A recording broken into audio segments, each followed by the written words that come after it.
Black bear meat is some of the best wild game on the planet, and today we're going to show you the 5 best ways to cook it. From mouth-watering pulled bear meat, smoked and braised shank covered in gravy, giant bear meatballs in tomato sauce, and even a one-pan sausage ragu. But we're starting it all off with the delicious black bear cheesesteak sandwich. First, grill up some thinly sliced bear loin, seasoned with your favorite steak spice. You want some good char marks and the meat fully cooked through. While your meat is cooking, toast some buns on the flat top. After sauteing onions, mushrooms, green peppers, and garlic, form into individual patties. Add the cooked and sliced up bear meat, then top with a slice of provolone cheese. Continue cooking over low heat until the cheese is melted. Then assemble your sandwich. And there you have it. Black Bear Philly cheesesteak sandwiches. Thanks for watching. We hope you liked the video, and don't forget to subscribe. Pulled black bear tacos are not only incredibly delicious, but it's a recipe anyone can make. First, get your grill in a large Dutch oven with a good amount of oil heated up to medium-high heat. Season your bear meat with oil, salt and pepper, mole seasoning, and pre-made taco seasoning. Our favorite cut of meat for this cook is in fact the neck, but front shoulder roast would work well too. When your oil is heated up, brown the meat on all sides. While your meat is browning, grill some seasoned veggies. We like to use red onions and a mix of sweet peppers. You're just looking to get some good char marks on the veggies, which will add some great flavor to this dish. When the meat is all browned, remove it and set it aside. Add your grilled onions and peppers to the pot and then top with the meat. Now add the juice from 2 limes and the halves of one of them. Pour in 2 to 3 cups of non-alcoholic beer or beef stock. This will be your braising liquid. Turn the heat down to low, cover with a tight-fitting lid, and cook for 3 to 4 hours. Check every 30 minutes or so, flipping the meat and adding more liquid if things are drying up too fast. When the meat pulls apart easily, it's all done. Shred the meat and mix everything up really well. To assemble the tacos, simply grill some tortilla wraps or soft taco shells until you see a little browning. Then top with some pulled bear meat and your favorite taco ingredients. The pulled meat also stores great in the fridge and can be used for many other dishes throughout the week.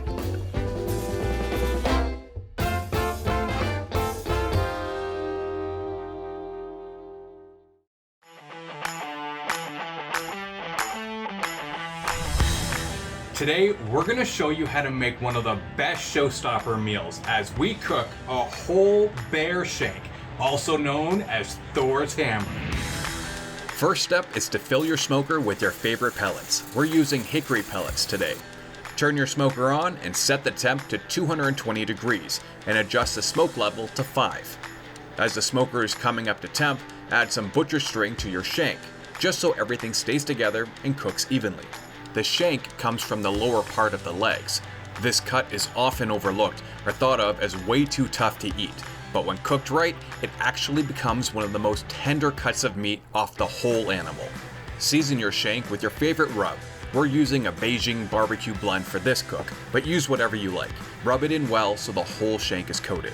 Throw the shank into the smoker with the side that has more meat facing down, and let it smoke for 3 hours. After 3 hours, remove the shank and place it meat side down into a deep roasting tray with a defined lip. Add 6 to 8 cups of warm beef stock and cover the tray with tin foil, making sure to crimp the edges really well. We want to trap as much steam as possible, which is vital in breaking down the meat. Put the tray in the smoker and add a temperature probe into the thickest part of the shank, and let the shank braise until the internal temp reaches 203 to 210 degrees, which should take between 3.5 to 5 hours. You want to be able to pierce the meat without any resistance when done. While your shank is braising, get some potatoes in a pot and bring it to a boil. For an extra kick of flavor, boil them in half water and half beef or chicken stock. When they're soft enough to mash, remove and start making mashed potatoes. We first like to use a ricer to break the potatoes down. Then add some butter, cream cheese, and salt and pepper. Give everything a good stir and then add a little cream or milk and continue to stir until everything is well incorporated. When the shank has reached between 203 and 210 degrees internal temp, it should be done braising. Remove the shank, place it on a baking sheet, tent with foil, and let it rest for 30 to 60 minutes. As you let your shank rest, it's time to make your gravy. Pour the braising liquid into a pan and bring it to a hard simmer. Let the juices reduce by half, stirring occasionally, and then add a slurry made up of cornstarch and water, which will help thicken your gravy. For the biggest wow factor, get a large serving dish loaded up with the mashed potatoes, and after removing the butcher strings, top with the whole shank and cover it all in the hot and rich beef gravy. Talk about a showstopper of a meal. This recipe turns this tough cut of meat into tender, delicious meat. Thanks so much for watching. We really appreciate it. We hope you give this recipe a try with some of your own wild game at home or in the field. Be sure to write in the comments what you want us to cook next. And don't forget to subscribe and hit that notification bell so you don't miss our next video.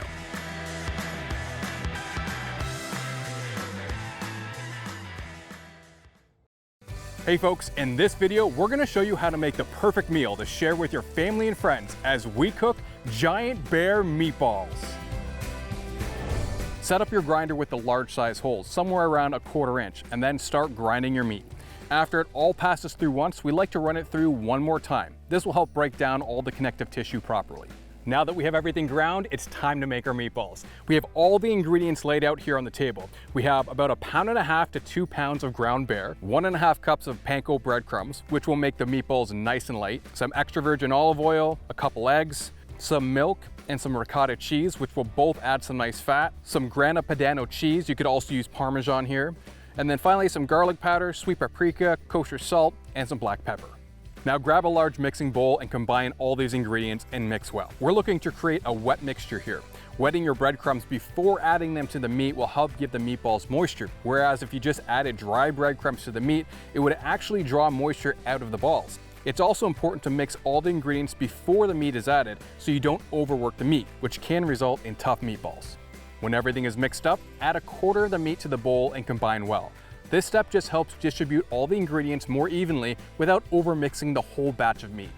Now go ahead and add the rest of your meat and mix everything up, just until it's combined. Try not to overmix here.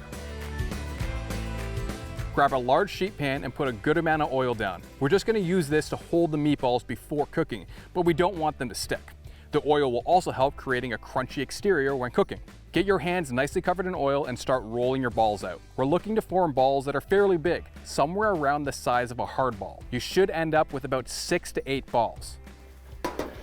We now have all the meatballs formed and we're ready to start cooking. We've got a 14-inch cast iron pan here with some oil in it over medium-high heat. What we're looking to do here is just brown the meatballs. We're not looking to fully cook them, so just get them in the hot pan. That sizzling sound is exactly what you want to hear. And working with high heat is really important. So just keep an eye on it. Once everything is nicely browned, they should lift up fairly easily. This should only take about a couple minutes per side. Be sure to scrape aggressively when it comes time to flipping the balls, so you keep as much of the browning on the balls as possible. Once everything is nicely browned, it's time to add your tomato sauce. Feel free to use whatever you like here. We've made this sauce ourselves, and we'll put the ingredients and steps on how we made this in the directions. But you can also use any pre-made sauce to help speed up the cooking time. This recipe works great as a quick meal during the week. Turn the heat down to medium-low and let everything simmer for about 7 to 10 minutes, turning the balls halfway through. We're looking for an internal temp of 165 degrees Fahrenheit. When the balls are all done, just grab a bowl and add some tomato sauce to the bottom of it. Then add a couple meatballs and top with a little more sauce. Finish with some freshly grated cheese, some freshly chopped parsley and basil, and another drizzle of olive oil. I'm telling you, I can't wait. I gotta dig into this. Let's just check these balls out. Cuts right through with a spoon. Look at that. Perfectly cooked, nice and moist. I gotta take a bite real quick. This is gonna be hot. Oh. Seriously, it's so good. They're moist, they're perfectly cooked through. You gotta give this a try. It's the perfect meal for your family and friends, or to introduce people to bear for the first time. Thanks for watching. We really hope you give this a try the next time you have some ground meat lying around. Hey guys, when it comes to wild game meat, one of the most popular things to do is to make sausages. So today we're going to be using some pre-made sausages to make smoked black bear ragu.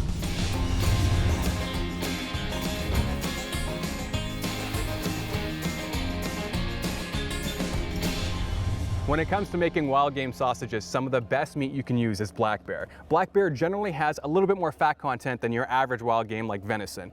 Here we have some black bear bratwurst sausages. Now generally, most people would cook sausages on the grill, and there's nothing wrong with that. They taste great. But to think outside of the box, do something a little different, we're going to be doing a smoked ragu. A ragu may sound difficult, but it's super simple to do. We have some vegetables here: onion, garlic, pepper, zucchini. We have some potatoes, and we have some herbs and seasoning. We have smoked paprika here, and then we have rosemary and salt and pepper. That's it. All we're gonna do is we're gonna cut all this stuff up. We're gonna put it in one pan, add some tomatoes, and then throw it on the smoker. You set it, you forget it, and it's gonna be delicious. Let's get to work.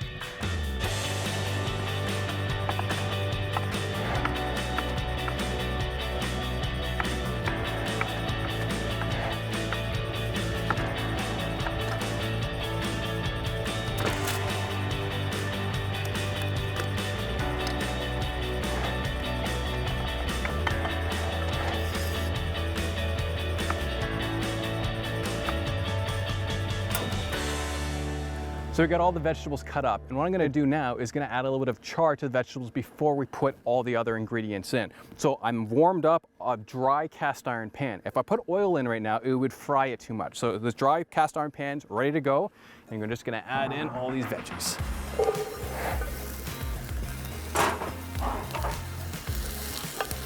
All we're looking to get is some char marks here and there. We'll let this cook for several minutes, stirring here and there until we get all the char that I'm looking for, and then we'll go into the next steps.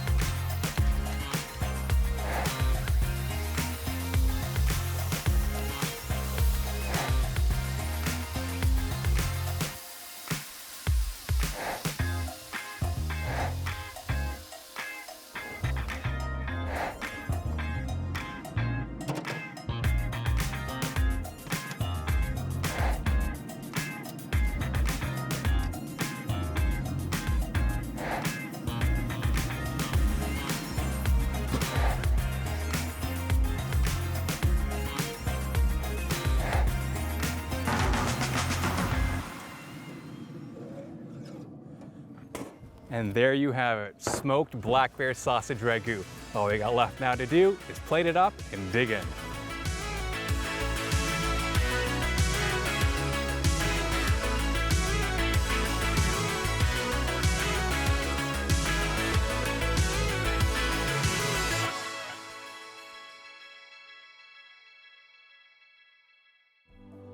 Hey, we hope you liked the video, and if you did, please hit that like button and tell us in the comments what you'd like to see in future videos.